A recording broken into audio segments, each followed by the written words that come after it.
Ini pokok cempedak nangka. Cempedak durian Okey. Cempedak durian kita dah potong. Jadi kita potong pucuk-pucuk dia. So dia tumbuh merendang ke kiri kanan. Tapi alhamdulillah walaupun dia kecil, nampak ni. Dah ada dah hasilnya satu.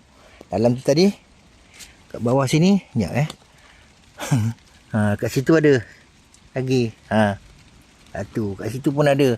2, 3. Ni 4. Banyaklah. Alhamdulillah.